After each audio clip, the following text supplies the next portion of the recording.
Bonjour, je m'appelle Philippe Chaubet, je suis chercheur à l'Université du Québec à Montréal, UQAM. Je vais vous présenter cette étude double en fait, alternatif un jour, alternatif toujours. Ce sont les premiers résultats internationaux, simplement parce que l'étude a commencé en 2021, elle s'est poursuivie en 2022, 2023, probablement qu'elle aura des suites en 2024, dans d'autres pays que les trois que je vais aborder. D'abord, je voudrais remercier toute l'équipe, euh, sans quoi je n'aurais pas réussi à faire, nous n'aurions pas réussi à faire des analyses aussi fines. Analyses qui ne sont pas complètement stabilisées parce qu'on n'a pas fini d'analyser ce qui s'est passé en Belgique. Alors, comment l'étude est née? Un petit peu quelque chose sur la genèse, c'est important pour comprendre l'étude. Trois champs sont concernés. La question de ce que j'appellerais les écoles immobiles. 2 tiers de la journée, les jeunes sont assis. Euh, Entre 6 ans et 17 ans, mettons, ce qui pose tout un problème. La condition physique chute depuis 35 ans, c'est documenté assez bien. Il y a une pandémie d'inactivité physique, on le sait aussi. Ça, c'est les écoles immobiles.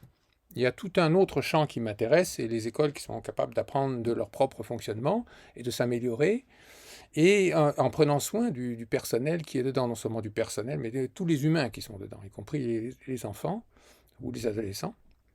C'est lié aux questions de pratique réflexive. Et puis, le troisième champ, c'est ce qu'on appelle les écoles et pédagogies différentes, qui sont reliées avec l'idée que peut-être que ces écoles-là, pédagogie alternative, expérimentale, innovante, peu importe comment on les appelle, on va dire différentes, peut-être qu'elles sont bien placées pour donner le goût pérenne de bouger, arrêter le phénomène des écoles immobiles, dans lesquelles en fait les enfants ont la tête coupée, et ils posent la tête sur leur table, et les seuls moments où ils puissent bouger et se développer, c'est les cours d'éducation physique, éventuellement les cours de danse, etc., et un petit peu la récréation. C'est vraiment saupoudré.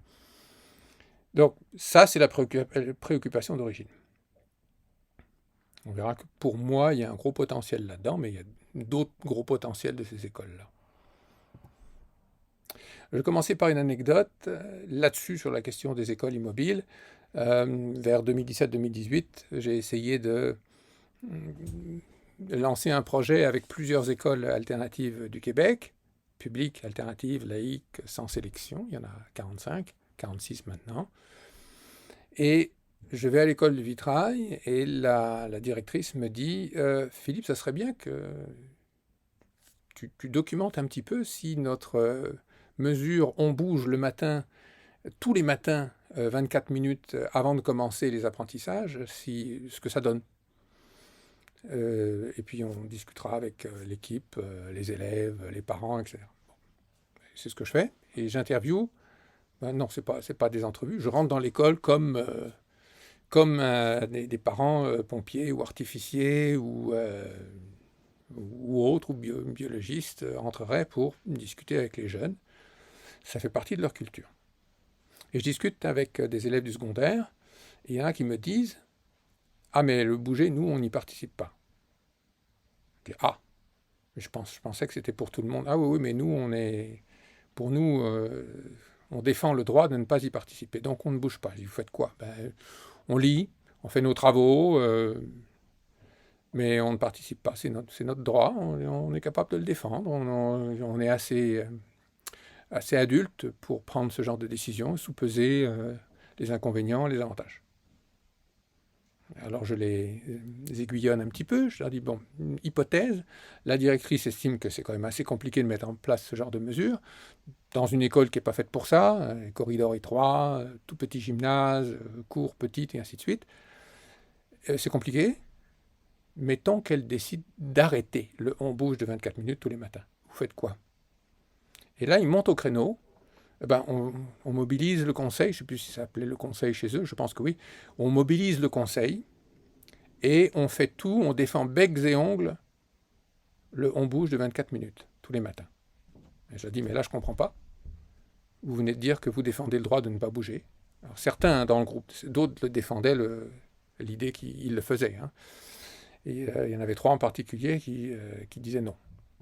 Ils me disent, ben, la logique, c'est la suivante. Pour nous, c'est trop tard. On a pris de mauvaises habitudes. On ne bouge pas. Ben, c'est tant pis pour nous. Mais pour les élèves du primaire qui sont dans cette école-là, on le voit très bien. Ils ont commencé à bouger. Ils aiment ça. Ça leur fait du bien toute la journée. Et il ne faut surtout pas qu'ils arrêtent ce genre d'habitude. C'est pour ça qu'on va aller défendre pour eux ça. Je me dis, tiens, c'est intéressant ce genre de fonctionnement. On défendra le on bouge. Alors, ce qui m'intéressait là-dedans, c'est le côté à la fois audace de l'école, réflexion de l'école pour faire bouger tout le monde, et le côté empathique, solidarité argumentaire des élèves pour défendre ce bouger-là. Ce n'est pas dans toutes les écoles dans lesquelles je suis passé qu'on a autant de force argumentaire chez les élèves, avec toute la réflexion qui va avec. Et puis, un autre élément, c'était la pandémie Covid.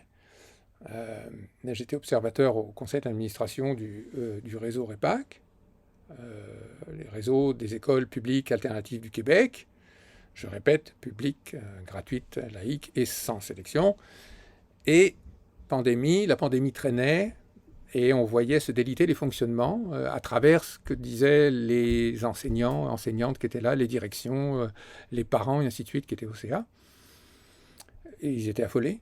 Parce que c'est toute une culture qui était en train de tomber, on ne pouvait plus coopérer, on ne pouvait plus faire toutes sortes de choses, les parents ne pouvaient plus entrer dans les écoles. Au Québec, les parents rentrent dans les écoles, pas pour faire le travail des enseignants, mais pour donner des coups de main. Ils ont des expertises. Enfin bref, ça ne marchait plus. Et ça m'a interviewé.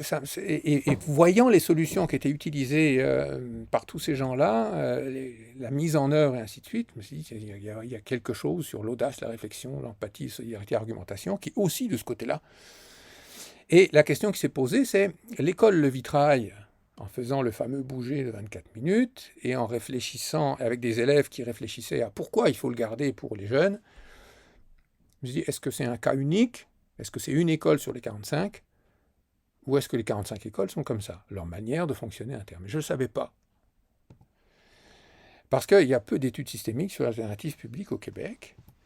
Il y a une étude professionnelle qui n'est pas scientifique, qui a été faite par le REPAC sur plusieurs années, qui est vraiment très intéressante. Il y a un petit bouquin qu'ils ont produit, 17 conditions pour naître et se développer, où on voit 17 manières de fonctionner selon les acteurs du REPAC eux-mêmes, les enseignants, les directions, les parents, et ainsi de suite. Un gros travail, mais pas scientifique. Il y a Philippe Mauban qui a, en 2017, fait un travail sur les pratiques évaluatives. C'est intéressant, c'est les pratiques évaluatives, mais c'est seulement les pratiques évaluatives. Et il y a Jean Orvet, Mélanie Paré, puis Pang Moda, en 2019, qui écrivent, à la suite, une méthode très intéressante, quelque chose sur l'inclusion, en disant que ces écoles ont réellement des atouts pour être inclusives. Parfait. Ça commence à être systémique, dans le sens que ça concerne plusieurs écoles. Pour moi, ce n'était pas assez systémique. Je comprenais seulement deux types de fonctionnement, l'évaluation et la question de l'inclusion. Mais ça ne me dit pas tous les fonctionnements. Et c'est ça qui me manquait. Donc, j'ai lancé 2 études systémiques pour comprendre les fonctionnements et les effets transversaux, sans a priori, sans aller chercher les fameuses 17 conditions, les 17 types de fonctionnement repérés par le REPAC lui-même. Donc, affranchi du discours peut-être militant, je ne sais pas, mais affranchi du discours du REPAC, de ce réseau-là, en disant on verra ce que les gens diront, et on verra en particulier ce que les acteurs diront à l'intérieur, puis après ce que les anciens diront. Donc, les anciens de ces écoles. Donc en 2021, c'était les acteurs, donc c'était des enseignants, des directions, des parents, des responsables de service de garde, le porte-parole du REPAC, ainsi de suite, les conseillers pédagogiques. Et c'était d'aller chercher ce qui comptait pour eux, qu'il fallait à tout prix redémarrer après la pandémie pour retrouver une certaine culture, une certaine façon de fonctionner. Donc ce qui comptait pour eux, c'était ma première fenêtre sur les fonctionnements de ce réseau. Et puis une deuxième fenêtre, c'est d'aller voir les anciens élèves. Comment eux avaient vécu leur école. Donc c'est une deuxième fenêtre ouverte sur les fonctionnements, à partir de cas très concrets, des fonctionnements, la transition régulière, quand ils étaient sortis de ces écoles-là, et les héritages. C'est-à-dire finalement, si héritage il y avait, finalement, qu'est-ce qu'eux en gardaient? Ils étaient capables de pointer du doigt quoi. J'ai dit à tout le monde, que ce soit les adultes de ces écoles ou les anciens élèves devenus adultes, je disais donner des exemples concrets. Il faut qu'on puisse s'imaginer, à partir de vos propos, de la manière la plus détaillée possible, comment ça se vit. Donc sans rentrer dans les écoles, uniquement en rentrant dans vos souvenirs, faites-nous rentrer dans les écoles à partir de vos souvenirs. Donc 2021, c'est ce que j'appelle l'étude avec les adultes, mais pas avec les jeunes. Très intéressante, mais insuffisante. On n'avait pas le point de vue des principaux intéressés. Et en 2022, je commence à interviewer en filmant sur place, et pas par Zoom cette fois. Je me déplace dans les écoles. Ils reviennent dans leurs anciennes écoles, souvent, pas toujours, mais souvent dans leurs anciennes écoles. Et là, je les filme. Je filme leurs témoignages. Et c'est les fameuses questions. Bon. Alors, le meilleur de ce que vous avez vécu, la transition et les héritages que vous percevez. Et là, on commence à avoir des choses assez intéressantes sur... alors, le meilleur, tout de suite, le meilleur que vous avez vécu, on pourrait me dire, oui, Philippe, mais pourquoi tu ne vas pas aller voir aussi le pire? Je dirais deux raisons. D'abord, le meilleur, je ne le comprends pas, donc je ne comprends pas ses fonctionnements. Donc, dites-moi ce qui fonctionne. Déjà, en soi, ça suffit. Quand j'aurai compris ça, peut-être que j'irai voir le négatif. Mais d'abord, le positif. Ensuite, le positif a un avantage, c'est qu'il est duplicable. Tel quel. Si nous arrivons à mettre le doigt sur ce qui fonctionne, c'est comme des petites graines qu'on peut replanter ailleurs. Alors que le négatif, ce qui ne fonctionne pas, n'a pas de germe de ce qui peut fonctionner. Donc voilà. Mais après, je me suis dit, mais ça ne suffit pas. Est-ce que finalement, sur ces écoles-là, la dizaine d'écoles qui est représentée finalement avec les anciens, même si ce qu'ils disent est cohérent, ça vaudrait la peine de voir si dans d'autres réseaux similaires, on obtient les mêmes réponses. Une forme de triangulation. Et là, on a Patrice Bacou des écoles Calandretta qui vient au Québec et on discute et il vient voir comment il visite plusieurs écoles, 6, 7 écoles, et il se rend compte, il dit, mais finalement, c'est les mêmes manières de fonctionner. Je vais en France, dans le sud de la France, c'est un réseau d'environ 70 écoles, et ça va donner des choses effectivement assez similaires. Alors, elles ne sont pas publiques, elles ne sont pas privées, elles sont associatives, c'est un statut un peu spécial entre les deux, mais leurs fonctionnements sont identiques, ou pas loin. Mais l'idée, c'est d'aller chercher les transversalités, pas les différences, transversalité entre les écoles et les réseaux. Je vais plus loin, ça ne me suffit pas. Alors je pose la question à la Fédération des établissements scolaires publics innovants, la FESPI, et il m'indique 2 écoles. Il me dit, tu pourrais aller voir, mettons Vitruve à Paris, et puis De Crolly qui est à Saint-Mandé, juste à côté. Et puis, première triangulation, uniquement les points transversaux. Et puis après, en 2023, on ajoute le CLÉ, le collège-lycée expérimental à Hérouville-Saint-Clair, près de Caen. Une école secondaire qui a 40 ans d'existence. Et puis, pareil, là, en octobre 2023, 4 établissements alternatifs en Belgique, 2 primaires et 2 secondaires. Et donc les 2 primaires, c'est Claire-Vivre et puis l'autre école, et les 2 secondaires, c'est de l'autre côté de l'école. Et le lycée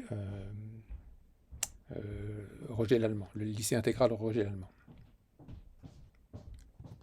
Et on croise tout ça, et on obtient au total 80 anciens qui sont interviewés, filmés, et dans 26 écoles, qui représentent 26 écoles au total, et c'est au Québec, en France, en Belgique, dans les 3 zones. Une approche positive, je viens d'expliquer pourquoi. On ne le comprend pas de toute façon, le positif. Donc il y a d'autres raisons. Un vécu concret, je ne voulais pas de discours sûr, du discours préfabriqué qu'on a entendu, je voulais du concret. Dites-moi, donnez-moi des exemples, ouvrez des fenêtres très concrètes. Qu'est-ce que vous avez fait? Comment vous l'avez ressenti? De l'ingénierie inverse, c'est-à-dire il y a des produits finis, on considère que votre éducation est terminée, et à partir de là, on ouvre ce que vous avez vécu et on essaie de reconstituer des fonctionnements à travers lesquels vous êtes passé. C'est l'idée de comprendre, il n'y a pas de variables à chercher, il y a trop de variables qui flottent partout, enchevêtrées, comprendre, on n'est pas dans quantifier quoi, je ne saurais pas quoi. Et une approche systémique, donc sur plusieurs, non seulement sur plusieurs écoles, mais sur plusieurs pays, sur plusieurs réseaux, et tout thème confondu. On ne cible pas spécifiquement l'évaluation ou autre chose. C'est ce qui émergera. Ce qui émerge, une première chose qui est commune, c'est l'idée qu'il y a un programme national, miroir, que suivent les enseignants, les directions de ces écoles-là. Il y a des savoirs, des savoir-faire à passer en français, en mathématiques, en histoire, en éducation physique, ce que vous voulez, en art plastique. Il y a un programme national et les anciens en sont très conscients. Il y avait un programme. Il y a un cadre sécurisant, et regardez, je l'ai mis légèrement au-dessus, et il y a une raison à ça, c'est cette idée de prendre soin des individus du collectif avant de faire passer le programme. S'ils ne sont pas prêts, ça ne sert à rien d'essayer de leur forcer dans la gorge un programme s'ils ne se sentent pas bien dans l'école. Et ça, le terme cadre sécurisant vient des témoins eux-mêmes, des personnes qui ont vécu dans ces écoles, dans 3 zones géographiques et 26 écoles. C'était cadre sécurisant ou autre chose, mais le cadre sécurisant est sorti. La manière de l'expliquer qu'on a, c'est ça vient 5 secondes avant le programme. Donc c'est pas le programme à toute force, tu suis pas. C'est d'abord on fait en sorte que tu te sentes bien dans cette école, que tu te sentes motivé. À partir du moment où tu te sens motivé, ça va être beaucoup plus facile de passer le programme national. Cadre sécurisant, attention, ça veut dire aussi qu'il y a des efforts. Ce n'est pas on dort sur un coussin. Il va falloir se poser ses propres objectifs, savoir ce qu'on veut, savoir ce qu'on ne veut pas. C'est tout un équilibre à rechercher. Si on analyse en quoi est constitué ce cadre sécurisant, il y a cette idée de confiance mutuelle, un ressenti de confiance mutuelle. Les enseignants ont confiance aux élèves, les élèves ont confiance aux enseignants. Il y a un ressenti de respect mutuel. Tu peux avoir 40 ans, 50 ans, et un enfant qui a 5 ans, il te respecte, et parce que tu le respectes, et inversement. Ça se renforce, les systèmes de courroie, en fait. Une joie d'aller à l'école. Ça, c'est ressorti dans les 26, les anciens et anciennes des 26 écoles et des 3 zones. Il y a même une participante qui nous dit « on a appris la joie de vivre ». C'est fort. Un émerveillement quotidien parce qu'on fait des choses qu'on trouve intéressantes et on découvre des choses sur l'univers, sur les êtres humains, sur l'univers physique, sur la vie. Une multiplication de petits succès parce qu'ils font souvent des projets qu'ils doivent présenter à d'autres, dans lesquels il y a des difficultés qu'ils doivent surmonter, qu'ils surmontent en partie, ils s'entraident, etc. Mais il y a beaucoup de succès, souvent. Sentiment d'être écouté. Ce n'est pas... non, on ne peut pas le faire, c'est dans le programme dans 3 ans, ou c'est dans le programme dans 6 mois. Non, ça t'intéresse maintenant, ça vous intéresse maintenant, on va le faire. On va essayer de le faire. S'il y a des complexités, que ça ne soit pas possible, on vous dira pourquoi on n'est pas capable de le faire maintenant, et on essaiera de le faire un peu plus tard. Il y a toujours cette explication, y compris avec des jeunes de 6 ans. Ressenti de justice et d'équité, ça c'est très fort. On va revenir là-dedans. Un dépassement de soi régulier, c'est je ne me contente pas du minimum, je suis encouragé à toujours me dépasser. Ce n'est pas une compétition avec les autres, c'est une compétition de soi à soi. Est-ce que je peux aller plus loin ? Et j'aime aller plus loin. Mes pères m'amènent à aller plus loin. Ils me disent « c'est intéressant, c'est ton travail que tu as fait sur les requins. Tu nous as juste pas dit dans quelle région du monde ils étaient les requins. » Ah, c'est intéressant. Ça veut dire que la prochaine fois, il faudra que... Il y a un dépassement de soi. Il sait, dans la prochaine présentation qu'il fera, il sait que ça intéresse ses pairs. Et puis la sensation de participer. Ça, c'est très fort aussi. Alors, le cadre est sécurisant, mais on apprend dans ce cadre-là. On ne se contente pas d'être sécurisé. On apprend. On apprend quoi ? Alors, il y a 2 types de forges, des forges d'apprentissage individuel et collectif. Individuel, ça serait, moi en tant qu'individu, j'apprends des mathématiques, du français, d'autres langues, de la géographie, de l'histoire, des arts plastiques, de l'éducation physique, de la biologie, et ainsi de suite. Et c'est moi qui me construis en tant que personne individuelle. Et il y a une forge d'apprentissage collectif qui est comment vivre ensemble. On est dans une classe, on est dans une école, on est dans une société, mais c'est surtout l'univers classe et l'univers école. Comment est-ce qu'on fait comment est-ce qu'on fait quand il y a des conflits ? Comment on les gère ? Comment est-ce qu'on fait quand on a des projets et qu'on trouve intéressants et qu'on aimerait proposer à la classe ? On le fait ? On les impose ? Non, on ne les impose pas, on les discute. On va y revenir. Alors, forge d'apprentissage individuel, cette idée, je décide quoi, pourquoi, comment. Je vais vous donner un exemple Par exemple, un peu déplié tout à l'heure, un jeune de 5-6 ans qui dit « Moi, ce qui m'intéresse, c'est les voitures électriques ». Il a 5-6 ans, là. Et l'enseignante, elle ne dit pas « Ben non, je ne suis pas électricienne, et non, c'est pas au programme, et à 5-6 ans, tu vas attendre le secondaire ». Non. Elle dit « Attends, je te reviens ». Et elle, pendant la fin de semaine, elle pose des questions à des parents, par courriel. Elle va dans une quincaillerie pour voir qu'est-ce qu'elle pourrait trouver, pour discuter avec justement des gens qui s'y connaissent en électricité. Et quelques jours, quelques semaines après, il y a une petite voiture électrique qui sort. Et alors, il a décidé le quoi, une voiture électrique, il a décidé le pourquoi, parce que ça l'intéresse, il a décidé le comment, c'est-à-dire comment je vais faire. Il y a des défis concrets. Les roues, quel type de roues? Le moteur, quel type de moteur? Est-ce que je suis capable de le construire? Est-ce qu'il faut que je demande à un parent de le construire à la place? Non, je ne veux pas demander à un parent. Donc voilà, le quoi, le pourquoi, le comment. C'est pas toujours comme ça. Quelquefois, c'est les enseignants qui ont des idées, qui savent que ces idées fonctionnent, qui les ont essayées ou qui veulent les essayer, et qui proposent quelque chose aux jeunes, aux enfants ou aux adolescents. Et ben, ça peut fonctionner. Quelquefois, ça ne fonctionne pas, mais ça peut fonctionner. Et à ce moment-là, le jeune, même s'il doit faire le travail, même s'il se sent obligé de le faire, parce qu'en fait, il n'a pas réellement le choix, il a le choix sur le comment. Qu'est-ce qu'il va faire dans ce travail? Donc on parle des bateaux Jacques Cartier. Moi, je vais faire une maquette. Il y en a un autre qui va faire une exposition. Il y en a un autre qui va prendre des documents historiques. Enfin bref, ils auront au moins un choix sur le comment. Alors, il y a aussi une possibilité, c'est que ce qui est proposé, la perche qui est tendue par l'enseignant aux élèves, ne soit pas prise par les élèves. Et ça arrive, et de temps en temps, là, il y a un témoignage à Paris, à Vitruve. C'est un homme d'une trentaine d'années, 30-35 ans, qui nous dit, un jour, l'enseignant vient avec une petite bûche en bois, et il nous dit, avec ça, on va faire du papier. Et lui, il dit, dans sa tête, il nous raconte comment il s'est senti. Il dit, moi, ça ne m'intéressait pas de faire du papier. J'ai du papier, j'en avais en masse tout autour. Là, je n'ai pas besoin de faire des feuilles de papier. Il l'a fait. Il a dit, j'ai pris, au fur et à mesure que je le faisais, je trouvais ça intéressant. J'ai fait une feuille, j'ai fait une deuxième, j'ai fait une troisième. Et il nous dit que finalement, il a gardé la petite bûche chez lui. Et il ajoute que c'était l'art des enseignants d'être capable de proposer des choses qui finalement s'avéraient tellement intéressantes qu'ils avaient une crédibilité auprès des jeunes. C'est-à-dire qu'ils savaient que quand l'enseignant ou l'enseignante proposait quelque chose, les jeunes finiraient par y trouver leur compte. Donc ça, c'est la troisième possibilité. Un refus, mais une confiance. Donc on le fait quand même. Alors je décide quel produit montrer, parce que c'est toujours la base, c'est un produit montré et montrable, c'est pas quelque chose que je cache. Non, je dois être fier, je dois être capable de rendre des comptes. Je trouve toujours du soutien. Essentiellement, je suis tout seul, il n'y a pas besoin de me pousser, de me tirer, mais de temps en temps, ça coince. Je trouve du soutien. Ça peut être mes pairs, les pairs de ma classe, ça peut être les pairs d'autres classes, ça peut être des parents qui sont spécialisés en quelque chose, du pilotage de drone ou autre chose. Je trouve du soutien auprès de l'enseignant ou l'enseignante. Mais personne ne me donne les réponses. C'est à moi de chercher. C'est pas voilà comment on fait. Non.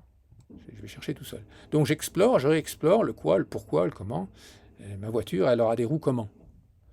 Est-ce que je suis capable? Est-ce que je vais arriver à trouver des essieux? Bon. Et je travaille avec des gens variés. Ça peut être mes amis, ça peut être des gens qui s'intéressent, qui ne sont pas spécialement mes amis, mais qui sont dans la classe et qui s'intéressent aux voitures. Ça peut être des parents, un parent électricien. Ça peut être, je ne sais pas, des gens variés et des gens variés en âge, en taille, en caractère, en culture, etc. Et à la fin, je montre un produit fini. Et on arrive à la fin à cette idée de j'apprends avec plaisir. J'aime mener mes propres projets avec d'autres en discutant et être capable de montrer quelque chose dont je sois fier. La plupart du temps, je suis fier. Quelquefois, j'en suis pas fier, mais je me rattrape sur les autres projets. Et plus ça va, plus je m'organise, plus je suis capable de m'organiser, moins je dépends d'autrui. Bref, je deviens de plus en plus autonome. Et ça, cette confiance qu'il aurait accordée dans les choix, la manière de faire, les essais, les erreurs qui sont dédramatisées, c'est comme ça qu'on apprend, ça renforce le cadre sécurisant. C'est-à-dire, j'ai pas peur. Dans cette école-là, je peux me planter, c'est pas grave, j'ai pas peur. Et c'est réellement une forge parce que c'est réinvesti plusieurs fois dans la semaine, dans le mois, dans l'année, sur plusieurs années. Donc il y a réellement une forge, une habitude de faire des projets et de prendre des décisions et de savoir pourquoi on le fait pas, comment on le fait pas, et ainsi de suite. Avec toujours ce plaisir en bout de ligne, généralement. Donner un exemple au primaire, ce fameux enfant-là qui dit « moi je veux faire une voiture électrique ». Alors si vous regardez bien, voilà une photo, et il est en train d'expliquer à ses collègues, regardez, voilà, j'utilise une pile, les deux fils, voilà, j'ai construit le corps de la voiture en Lego. Et là, si vous regardez bien, on voit les roues en liège, en bouchon de liège. Et derrière, les schémas qu'il a fait. Bon, c'est tremblé, ça a probablement été écrit, il y a écrit batterie, etc. Ça a probablement été écrit par un élève d'un cycle supérieur qui, lui, sait écrire, ou alors c'est trop bien écrit pour que ça soit lui. Et puis là, vous avez les voitures disponibles au Québec au moment où ils l'ont fait, il y a peut-être 2 ans, avec leur autonomie. Et tout ça, ça s'est fait en collaboration. Et regardez comme il est fier. Il présente sa voiture. Et vous voyez derrière, on peut se poser la question de l'enseignante, mais qu'est-ce qu'elle fait pendant ce temps-là? Elle est en train d'aider d'autres sur d'autres projets qui ne sont pas nécessairement des voitures. Voilà. Et voilà, on essaye la voiture devant tout le monde. C'est des produits finis, montrés et montrables. Et vous avez quelques parents qui sont là, qui sont fiers. Et là, on va démontrer que la voiture fonctionne, qu'elle va aller percuter toute seule, sans qu'on la pousse, le mur de gobelet. Alors, c'est la même chose pour les adolescents. Là, on a des 12-13 ans qui se présentent et qui disent nous, on aimerait faire de 2 classes différentes au secondaire au Québec. On aimerait faire s'il vous plaît, Philippe, toi le prof de sciences, on voudrait avec toi faire exploser quelque chose. Nous, ça nous intéresse, faire exploser quelque chose. Faut qu'il y ait du feu. Et c'est un prof de sciences. Alors qu'est-ce qu'il dit? Écoutez, il y a des choses qui font des belles lumières et qui explosent pas, mais qui sont pas dangereuses. Enfin, il faut faire attention, mais vous êtes en sciences, on va apprendre. Des sels. On va utiliser des sels. Et en discutant, avec des allers-retours avec l'enseignant, ils arrivent à l'idée et c'est les jeunes qui arrivent, ces ados-là qui arrivent à cette idée-là, on va créer une chandelle, une bougie, à plusieurs étages, et qui projettera une lumière différente à chaque étage. Alors, c'est réellement une forge, j'ai l'habitude de résoudre des problèmes. Comment je vais la faire, ma bougie, là, ma chandelle? Comment je vais faire ma voiture électrique? Donc j'ai l'habitude de résoudre des problèmes, j'ai pas peur de l'inconnu, et si je me trompe, c'est pas grave, je réfléchis, je recommence, c'est tout. J'ai l'habitude de coopérer, aussi bien avec l'enseignant qu'avec mes pairs, qu'avec d'autres personnes qui sont là, qui peuvent m'aider, qui viennent quelquefois de l'extérieur. Je me connais de mieux en mieux. Moi, c'est les trucs qui explosent qui m'intéressent. Moi, c'est les voitures électriques qui m'intéressent. Moi, c'est les baleines. Moi, c'est ceci, c'est cela. J'ai mes limites. Je ne suis pas fort en maths, je suis fort en français ou inversement, et j'ai des goûts. Et je commence à savoir les choses qui m'intéressent, les choses qui ne m'intéressent pas. Et j'apprécie l'autre, et de plus en plus. Et je me rends compte que dans la classe, il y a des gens qui ont des savoirs différents des miens, des savoir-faire, des forces, et qui sont complémentaires des miens. On peut faire des échanges. Je communique souvent pour dire ce que je veux, ce que je ne veux pas, ce que j'aimerais faire, ce que j'aimerais pas faire, ce que je peux faire, ce que je ne peux pas faire, pourquoi je voudrais le faire, pourquoi je ne voudrais pas le faire, et ainsi de suite. Je suis obligé de questionner des gens tout autour de moi et de présenter le produit final aussi d'une manière claire à mes collègues dans la classe, à mes camarades. J'apprends à apprendre. Ils le diront, c'est leur terme. Je suis de plus en plus autonome et je suis capable de m'auto-réguler. Ils le diront aussi. Dans ce terme-là, j'ai appris pendant 7 ans à m'auto-réguler. Alors, il y a une autre forge, qui est une forge d'apprentissage collectif. On n'est plus dans la biologie, le français, les maths et ainsi de suite. On est dans le savoir-vivre ensemble. Alors, il y a des problèmes. Et les jeunes se chamaillent, il y a des crises existentielles, ils se poussent, ils s'injurient. Des êtres humains, quoi. Et ils veulent des choses qui concernent le collectif. Bon, une sortie dans un pays à côté, ou simplement à côté de l'école, ou est-ce qu'on va installer une fontaine d'eau dans un corridor? Bon, mais tout ça, c'est à réfléchir, que ce soit la gestion des conflits ou des projets. Donc, on propose des solutions ensemble, justes et équitables. On organise la vie quotidienne de la classe ou de l'école, et on souligne les efforts, on suggère des améliorations de la vie quotidienne. Souvent, c'est dans des instances de soutien constructif, souvent ça s'appelle le conseil, quelquefois ça porte un autre nom. Dans les 26 écoles, il y a 3-4 noms différents qu'on a relevés. Souvent, c'est conseil. Et souvent, c'est le vendredi matin. Alors, pas toujours. Et c'est pareil. Alors là, les jeunes discutent et à savoir comment est-ce qu'on va faire si quelqu'un m'a poussé dans un escalier. C'est pas l'enseignant ou l'enseignante qui tranche en disant, ben voilà, tu es puni de telle façon. Non, on essaye, on ne donne pas les réponses. Et les jeunes eux-mêmes proposent des choses. Il y a toute une discussion. Et bon, l'enseignant est là aussi pour faire en sorte qu'on ne lynche pas on lynche pas à un arbre le jeune en question, mais c'est des choses qui s'apprennent aussi. On ne lynche pas les collègues. Et nous réexplorons les problèmes et les solutions. Oui, il y a aussi un autre rôle des enseignants et des enseignantes, c'est de synthétiser. Parce que quelquefois, quand on est petit, c'est pas facile de synthétiser les discussions. Ils l'apprennent aussi, ça. Quand ils sont adolescents, ils n'ont plus besoin de ça. Et nous travaillons avec des gens variés. C'est les mêmes gens qui ont des caractères différents, qui ont des opinions différentes, qui ont des stratégies différentes, et, des cultures différentes. Et nos décisions sont consensuelles et révisables. Consensuelles, c'est on ne prendra pas une décision qui n'est pas consensuelle. C'est un vivre ensemble dans la classe. Et il faut qu'on apprenne à vivre ensemble. Et elles sont révisables parce qu'on est toujours ouvert à peut-être qu'on a décidé d'une règle qui est finalement inapplicable ou injuste, ou qui va trop loin, ou qui ne va pas assez loin, eh ben on la révisera. Où est le problème? C'est cette idée de « j'apporte ma pierre à l'édifice ». Ça a été dit tel quel. Ils aimaient bien ça pour ça. J'ai l'impression de contribuer à quelque chose qui est plus grand que moi. C'est une petite mini-société déjà. Et ça, le fait que tous les problèmes et toutes les envies collectives soient réglées de cette façon-là, ça renforce le cadre sécurisant. Puis ça renforce les savoir-faire sur comment savoir vivre ensemble, organiser le vivre ensemble. Donc, deux types de forges, individuelle et collective. Les voici. Ce qui est intéressant, c'est que sur le plan individuel, donc ce serait le français, les maths, la biologie, ainsi de suite. En bas, c'est le vivre ensemble. C'est ce qu'ils nous disent en bout de ligne, c'est je me sentais concerné par ce que je faisais, par ce que j'apprenais, et par l'école tout court. Ça, c'est important pour la question d'éviter le décrochage. C'est comment faire aimer l'école, c'est important.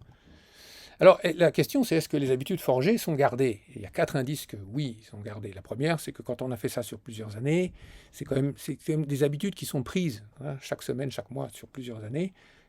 Défaire ces habitudes, on ne voit pas pourquoi ça serait défait, mais sait-on jamais.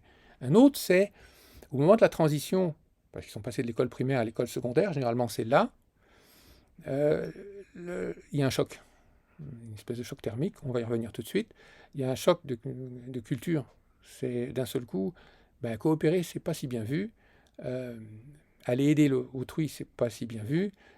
Ne pas arrêter de discuter les règles, c'est assez mal vu, et ainsi de suite. Et ils ont un choc, et on l'a vu, même s'ils le métabolisent vite. Et suite au choc, on se rend compte assez rapidement, c'est une affaire de semaines, les habitudes alternatives qui ont été prises sur plusieurs mois ou plusieurs années, elles redémarrent en privé. Donc sur un plan individuel, ils continuent à se questionner, à s'organiser, à essayer, expérimenter, se dépasser, ainsi de suite. Et sur le plan collectif, ils s'entraident, ils contribuent, ils écoutent. Et il y a beaucoup de jeunes du régulier, et même des enseignants du régulier qui adorent ça. Qui disent, mais c'est des gens qui apportent réellement quelque chose à la classe. Ou qui nous apportent quelque chose, nous, comme élèves. Et puis, il y a les habitudes qui sont reprises après la scolarité. On n'est plus à l'école, là, on est maintenant dans l'après-école. Aimer apprendre, ils nous disent tous ça. Ils continuent à aimer apprendre. Ils testaient des méthodes, ils adorent tester des méthodes, ils adorent coopérer. Écouter autrui, ça fait partie de leurs habitudes. Discuter, ça fait partie des habitudes. Proposer des solutions, y compris accepter que sa propre solution ne soit pas choisie. C'est pas grave, l'important c'est de trouver une bonne solution, et veiller à la justice. C'est quelque chose qui leur tient à cœur. Alors maintenant, la question de la transition typique de l'alternative au régulier, on pourrait dire, la question que se pose tout le monde, les décideurs, les enseignants se la posent, les parents se la posent, et les élèves eux-mêmes se posent. Ils disent, mais quand j'aurai fini cette école, qu'est-ce qui va m'arriver? Est-ce que je vais tomber dans un grand vide? Est-ce que finalement je vais me trouver complètement nul? Je ne suis pas fort en mathématiques, en français, en biologie, etc. Il y a une angoisse. On l'a senti. Ils nous ont tous parlé de ça. Non, la marche n'est pas haute. Au niveau des savoirs, il n'y a pas de décalage Donc l'appréhension est injustifiée. Il y a des micro-décalages. Et ils disent, mais c'est réglé en 3-6 mois, c'est réglé, parce qu'on sait apprendre. Nous, ça ne pose pas un problème. Il y en a un qui dit en géographie, moi j'étais nul, ça m'intéresse pas. Moi, ce qui m'intéressait, c'est le français. Bon, ben, je suis allé voir un bibliothécaire, j'ai dit, avez-vous un bon livre pour travailler là-dessus? Et il s'est mis à niveau en géographie. À peu près dans toutes les écoles, la question de la grammaire, des apprentissages grammaticaux est revenue, c'est une espèce de faiblesse. Ben, tous, ils se sont mis à niveau, ce n'était pas un problème. Bon. Mais il y a une surprise sur le plan relationnel et éducatif, c'est un milieu froid. Ça c'est un peu comme une poêle chaude, que d'un seul coup, on passe sous l'eau froide et on entend un tac, et ça les prend. Froid et logique. Et l'exemple que je donnerais, c'est une élève qui est à Paris et qui arrive dans son nouvel établissement, qui n'est pas alternatif, qui est régulier donc, et le métro a une panne, et elle arrive en retard. Porte fermée, on lui dit bah, tu vas voir la conseillère pédagogique. Elle va voir la conseillère pédagogique qui lui dit bah, il me faut un mot. Et la jeune dit ok, pas de problème, elle sort une feuille de papier, elle commence à écrire un mot d'excuse. Et la conseillère pédagogique lui dit mais attends, tu te moques de moi, c'est un mot des parents qu'il faut. Et elle répond mais mes parents n'étaient pas dans le métro avec moi, puis ils travaillent. Et elle me dit mais elle a pris ça pour de l'insolence. Alors regardez la logique. Il y a une logique d'imposition de règles, on ne discute pas la règle c'est ça. Et de l'autre côté, vous avez une autre logique, c'est j'ai l'habitude de discuter, j'ai l'habitude d'égal à égal. Si tu arrives à me convaincre, je suis capable de l'accepter, je le prendrai. Et là, non.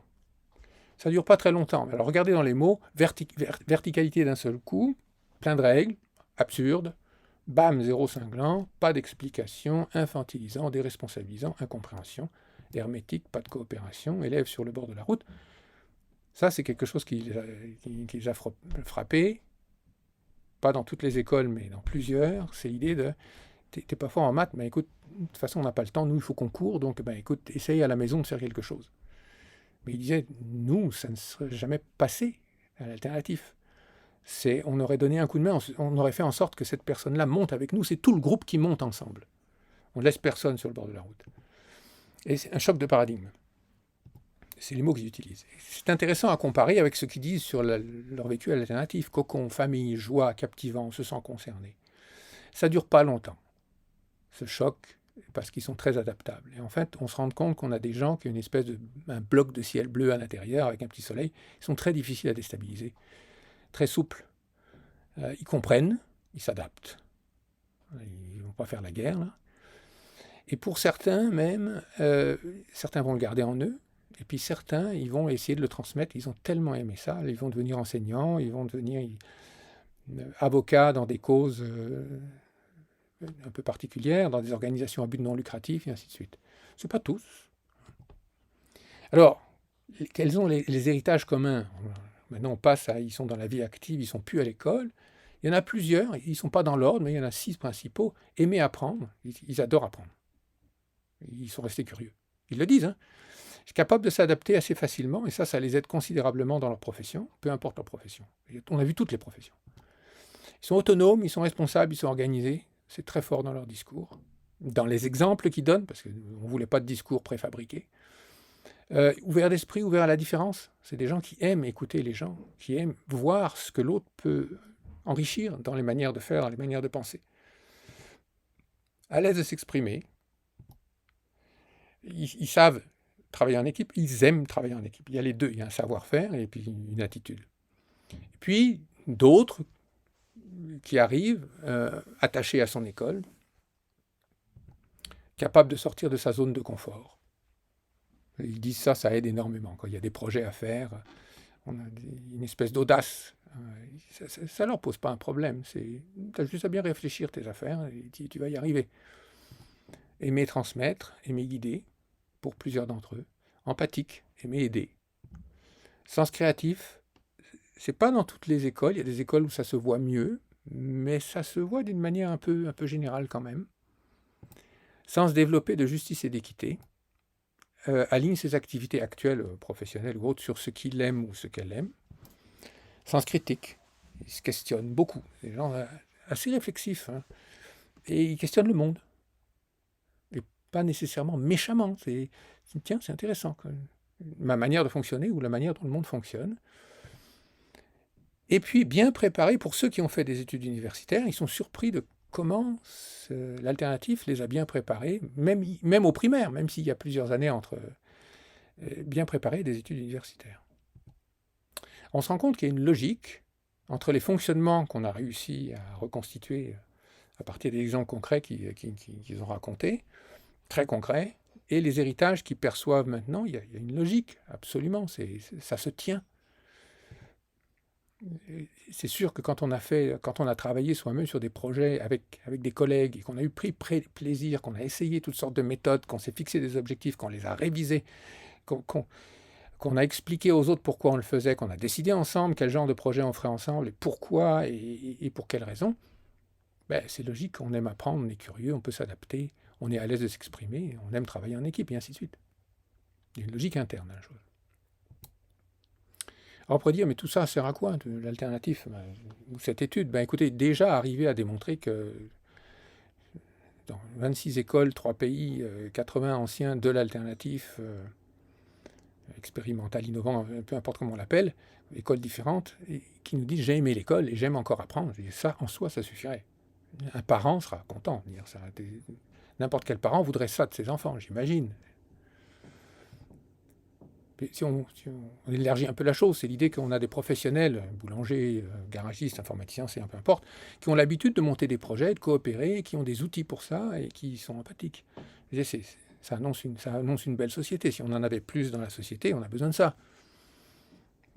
Moi, je serais très content que mon garagiste soit réflexif et empathique.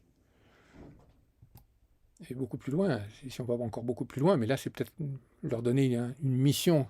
On ne va pas leur donner la mission à ces jeunes qui sortent de ces écoles-là de régler tous les problèmes du monde, mais il y en a tellement à régler. On a besoin de gens qui sont capables d'analyser les problèmes, de les regarder posément, de trouver des solutions, de discuter avec autrui pour les régler. Mais restons au moins à ça. Au moins, faire en sorte que les enfants aiment, et les adolescents aiment l'école dans laquelle ils sont allés, ils continuent à aimer apprendre. Déjà, ce serait un gros but de l'éducation qui serait atteint.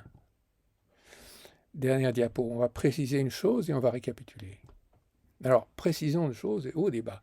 Ce n'est pas parce qu'on leur a demandé le meilleur de votre vécu à l'alternatif qu'ils n'ont pas vu qu'il y avait des problèmes. Ils le disent, c'était pas rose tous les jours, on avait des hauts et des bas. Il y a des jours où on n'était pas motivé, il y a des jours où c'est l'enseignant ou l'enseignante qui n'était pas motivé.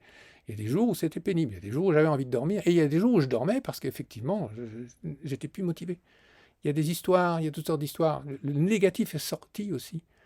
Mais majoritairement, c'est du positif. Et on a des humains, hein, ils se chamaillent, ils ont des crises existentielles, ainsi de suite. Donc, il ne faudrait pas penser que ces écoles sont des paradis. Non, ce n'est pas du tout ça. C'est une réalité.